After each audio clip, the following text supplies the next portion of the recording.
première des choses, ne mettez pas la vision sur l'argent. Je n'ai pas d'argent pour commencer en tant qu'entrepreneur, mais mettez d'abord la vision sur ce que vous êtes. Et moi, j'ai toujours dit qu'en entrepreneuriat, la première marchandise entrepreneuriale, c'est la personne elle-même. Il y a un adage qui dit, au lieu de chercher à fabriquer la roue, essayez d'abord d'utiliser la roue qu'on a déjà fabriquée. Et la paresse n'est pas encouragée. Chrétiens, nous devons apprendre à travailler. L'homme chez vous. Je suis ministre Eli Mukuta, président directeur général de Onyx Innovation et pasteur responsable de Citadelle Peniel Lubumbashi. Alors, je suis en train de parler aujourd'hui d'un thème, comment partir de rien et réussir en tant qu'entrepreneur chrétien en RDC. Alors, la première des choses qu'il faudra savoir, c'est qu'on ne part jamais de rien. Nous avons toujours quelque chose à partir de laquelle nous pouvons partir pour réussir en tant qu'entrepreneur et surtout en tant qu'entrepreneur chrétien. Alors, dans la plupart des cas, les gens disent que je pars de rien puisqu'ils n'ont pas l'argent. Or, forcément, pour se lancer en entrepreneuriat, on n'a pas forcément besoin d'argent. On peut commencer même avec des idées ou des facultés. D'ailleurs, aujourd'hui, je voudrais plus marteler sur les facultés. Certainement, vous n'avez pas de l'argent pour commencer en tant qu'entrepreneur, mais vous pouvez avoir certaines facultés que vous pouvez commercialiser. À l'exemple, vous savez parler anglais. Vous pouvez donner des cours d'anglais pour essayer de générer de l'argent et au travers de cet argent, bâtir votre projet. Ça peut être une faculté, vous pouvez peut-être vous parler bien français. Ça peut être par exemple, vous êtes technicien. Au fait, la première des choses, ne mettez pas la vision sur l'argent. Je n'ai pas d'argent pour commencer en tant qu'entrepreneur, mais mettez d'abord la vision sur ce que vous êtes et sur ce que vous avez comme faculté qui peuvent vous amener à générer de l'argent. C'est la première des choses. Que l'argent ne soit pas votre seule source ou même votre seule motivation pour commencer ou vous lancer en tant qu'entrepreneur. Vous pouvez vendre beaucoup de facultés que vous avez. Et moi, j'ai toujours dit qu'en entrepreneuriat, la première marchandise entrepreneuriale, c'est la personne elle-même. Donc, si vous pouvez mieux vous vendre, même si vous avez des produits à vendre, vous allez mieux les vendre. Je ne parle pas de vous vendre littéralement, mais je parle de vous vendre en termes de vendre vos facultés, des choses que vous connaissez déjà. Alors, la deuxième des choses qu'il faudra comprendre dans ce thème, c'est que si vous n'avez pas des facultés, vous vous rendez compte que je n'ai pas quelque chose que je peux monnayer pour essayer de générer de l'argent, c'est facile. Essayez de vous former. En RDC, quelque chose que j'apprécie personnellement, c'est qu'en RDC, il y a la facilité de se former. Tout est vraiment à la portée de tout le monde. Vous pouvez apprendre des choses particulières, même au travers des personnes à gauche, à droite, des aînés, des personnes qui sont expérimentées dans tel ou tel autre domaine. Et quand vous sentez que tel domaine, il y a une forte demande dans ce domaine, vous pouvez vous former. Écoutez, ce n'est pas une course. Prenez tout votre temps. Ceux-là qui ont commencé il y a très longtemps, ont aussi commencé quelque part un jour sans rien.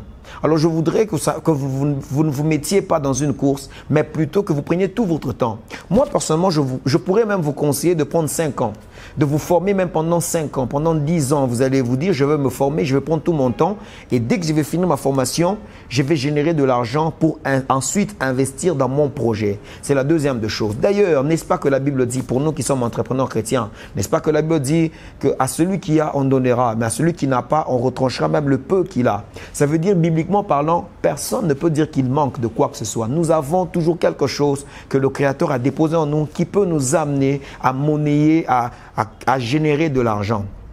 L'une des fortes clés de l'entrepreneuriat, c'est savoir épargner. Un entrepreneur doit apprendre à épargner. Mais regardez, si vous ne savez pas déjà générer de l'argent, comment vous allez épargner? Donc, la première question est de savoir générer de l'argent. Et la seconde question sera maintenant de savoir épargner pour investir dans votre projet. Alors, la troisième des choses, si vous voulez vous lancer en tant qu'entrepreneur chrétien et que vous n'avez rien, c'est simple, c'est ce que nous appelons de l'affiliation. Vous pouvez vous affilier à d'autres entreprises. Il y a un adage qui dit, au lieu de chercher à fabriquer la roue, essayez d'abord d'utiliser la roue qu'on a déjà fabriquée. C'est une façon de dire, à un moment quand vous n'avez rien, vous n'avez pas suffisamment de finances pour vous lancer en entrepreneuriat, essayez d'utiliser les ressources d'autres entreprises. Affiliez-vous à d'autres entreprises. Il y a déjà des entreprises qui ont des produits, qui ont des services qu'ils proposent. Vous pouvez aller vous affilier à ces entreprises, vous commencez à proposer leurs activités, leurs services, leurs biens, leurs produits. Et vous vendez pour eux afin de générer de l'argent. Comme je l'ai dit tantôt, c'est que la première difficulté, c'est de savoir générer de l'argent afin d'épargner pour votre projet, pour votre investissement. Alors, essayez de vous allier à d'autres entreprises qui produisent déjà, vendez leurs produits. Devenez pratiquement un commissionnaire d'autres entreprises. C'est ce qu'on appelle de l'affiliation. Vous vous affiliez à d'autres entreprises et puis vous vendez leurs produits moyennant un pourcentage particulier. Vous mettez une marge que l'entreprise, selon les clauses de l'entreprise. Il y a beaucoup d'entreprises qui cherchent des personnes qui peuvent s'affilier. Ici en RDC, à Lubumbashi précisément, il y a beaucoup d'entreprises qui cherchent des personnes. Moi, je connais beaucoup d'entrepreneurs qui cherchent des personnes qui peuvent vendre leurs produits et ils vont leur proposer. Ils vont leur proposer leurs activités. D'ailleurs, si vous en êtes intéressé, vous allez me parler inbox et je vous connecterai à certains entrepreneurs qui cherchent des personnes pour s'affilier à elles. La quatrième de choses, lorsque vous êtes maintenant à l'étape où vous voulez investir dans votre propre activité, vous avez réussi à générer de l'argent, à épargner et à investir maintenant dans un projet. Lorsque vous voulez investir dans un projet, je vais vous préparer psychologiquement.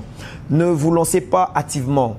Faites une étude minutieuse sur quel type d'activité vous voulez faire, sur quel produit vous voulez vendre. Faites une étude, prenez tout le temps. Ne vous lancez pas hâtivement. L'une des grosses erreurs que j'ai remarquées chez plusieurs entrepreneurs, c'est qu'elles se sont lancées rapidement. Elles ont entendu qu'il y a tel produit qui se vend, il y a tel produit qui se vend. Elles se sont lancées rapidement à acheter ce produit, à le commercialiser et ça n'a pas marché. À un moment, ces personnes n'ont même pas compris qu'est-ce qui a fait que le produit n'a pas marché. Des fois, le problème n'est pas vous, l'entrepreneur, mais le problème, c'est aussi le produit. Lorsque vous sélectionnez un mauvais produit, donc pour l'écouler, ça sera difficile parce que le problème n'est pas seulement d'avoir un produit, mais de savoir l'écouler.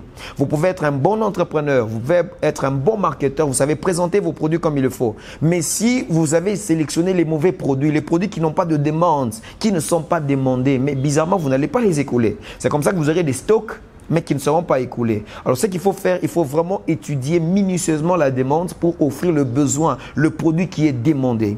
Enfin, pour finir, comment réussir en tant qu'entrepreneur chrétien, partir de zéro? En tant que chrétien, il faut aussi savoir que nous avons besoin d'être prophétiques, d'avoir une certaine sensibilité d'esprit, afin que l'Esprit de Dieu qui nous guide nous amène à découvrir où est-ce que nous devons être au bon moment. Puisqu'en tant que chrétien, moi personnellement, je me dis, l'esprit prophétique ne doit pas seulement nous servir à prophétiser des noms, des numéros de téléphone, mais ça doit également nous amener à plutôt à découvrir dans quel secteur d'activité nous pouvons investir. Puisque Dieu aime la richesse. Dieu veut que nous soyons prospères. D'ailleurs, la Bible dit dans Agée chapitre 2, le verset 8, que l'or et l'argent m'appartiennent, dit l'Éternel des armées. Donc, Dieu veut que le chrétien s'épanouisse également. Moi, je ne crois pas à cet évangile qui limite les gens à la pauvreté. Je ne crois pas non plus à ces... Ça n'engage que moi, à ces genres de miracles money où nous sommes en train seulement de multiplier, de fabriquer de l'argent dans les poches des gens. Pour moi, avoir une onction financière, je crois que c'est avoir la capacité d'investir et de produire des résultats, de multiplier ses ressources. Je vois un exemple biblique de Jésus, au lieu de faire simplement un miracle d'apparaître l'argent, mais plutôt il demande à Pierre d'aller pêcher. Et Pierre va aller pêcher et c'est comme ça qu'il va sortir l'argent de la bouche du poisson. Par rapport à cet exemple, moi je me suis toujours dit, ça veut dire que Dieu est capable de faire des exploits, de multiplier, de produire de l'argent de rien, pratiquement de rien. Mais pourquoi alors a-t-il envoyé Pierre aller d'abord dans son service d'avant? Lui qui était pêcheur, il est allé, il a exercé son métier et puis c'est dans son métier plutôt qu'il y a eu un miracle. Je crois personnellement que la paresse n'est pas encouragée. Chrétiens, nous devons apprendre à travailler. C'est dans ce que nous faisons comme travail, comme activité, que le Seigneur va nous enrichir. Je ne suis pas contre les autres, non, non. Je ne suis pas dans les ondits, miracles, non, non. Mais pour moi, une onction financière, c'est une onction qui nous permet de générer beaucoup d'argent dans ce que nous faisons. Et non pas dans la paresse, on ne fait rien et puis on attend des miracles. Non, non, non. Alors, nous devons être prophétiques, ça veut dire nous devons être sensibles pour comprendre le mouvement. La RDC est un pays de fortes opportunités. Donc, si vous êtes en RDC et que vous n'arrivez pas à vous en sortir, vous devez aussi apprendre à vous remettre en question. Parce que nous sommes dans une nation où les expatriés viennent et ils réussissent. Pourquoi pas nous, les fils du pays? Alors, je voudrais ici, par cette vidéo, orienter quelqu'un et nous allons revenir avec plus de détails pour d'autres points, essayer d'orienter encore plusieurs personnes. Comment partir de rien, vraiment de rien, quand vous n'avez rien et réussir en tant qu'entrepreneuriat. Et très bientôt sur Lubumbashi, nous aurons des conférences dans lesquelles nous allons vous proposer même des idées d'investissement. Alors tout ce que vous avez à faire, abonnez-vous à cette chaîne, likez nos vidéos, partagez à vos proches, partagez au maximum. N'oubliez pas d'activer la cloche de notification pour recevoir les annonces que nous aurons à faire et soyez présents, participez à nos activités. Nous sommes sûrs que nous allons comme